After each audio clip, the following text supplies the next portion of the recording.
अर्धवेळ महिला परिचर म्हणून काम करणाऱ्या या साऱ्या महिला आहेत। या जिल्हा परिषदेवर मोर्चाच्या माध्यमातून आलेल्या आहेत। यांच्या मागण्या अशा आहेत की किमान वेतन मिळावं आणि सेवेमध्ये कायम करावं, यासह इतर काही मागण्या आहेत। या संदर्भासाठी आज त्यांनी जिल्हा परिषदेवर मोर्चा काढलेला आहे। आपल्याबरोबर या महिला संघटनेच्या अध्यक्ष आहेत, आपण त्यांच्याशी बोलूया की काय मागण्या आहेत आणि कोणत्या मागण्यासाठी आज जिल्हा परिषदेला। मी सुनीता धनाजी सावंत। आमचं एकच मागणं आहे, म्हणजे 1966 पासून आमची आकृतीबंधामध्ये मंजूर पद आहेत। आरोग्य उपकेंद्रात आणि प्राथमिक आरोग्य केंद्रात आमच्या महिला काम करतात। आमची मागणी फक्त एवढीच आहे की आम्हाला किमान वेतन द्यावं शासनानं आणि आम्हाला सेवेत सामावून घ्यावं।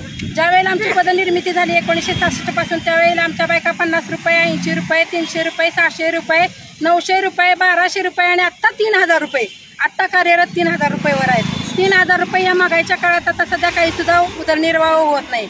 आमचं कुटुंब आणि आम्ही या सन्मानानं जगावं हीच आमची फक्त शासनाकडे अपेक्षा आहे आणि त्याच्यासाठी आम्ही फक्त किमान वेतनाची मागणी केलेली आहे। हे किमान वेतन आम्हाला मिळावं म्हणून आम्ही 1 जुलैपासून कामबंद आंदोलन केलेलं आहे आणि हे कामबंद आंदोलन आमचं आत्तापर्यंत आज 31 तारीख 1 महिना पुरा झाला तरी सुद्धा शासनानं दखल घेतलेली नाही। आमच्यावर शासनाकडून किंवा आमच्या अधिकाऱ्यांच्याकडून दबाव टाकला जातो की तुम्ही कामावर या म्हणून, पण जोपर्यंत आमच्या पोटाची भूक भागत नाही, उपाशी पोटी माणूस काम किती दिवस करणार? आमचं पोट शासनानं भरावं, आम्ही उद्या कामावर हजर राहायला तयार आहे। एवढी एकच आमची मागणी आहे, दुसरी आमची कुठली सुद्धा मागणी नाही।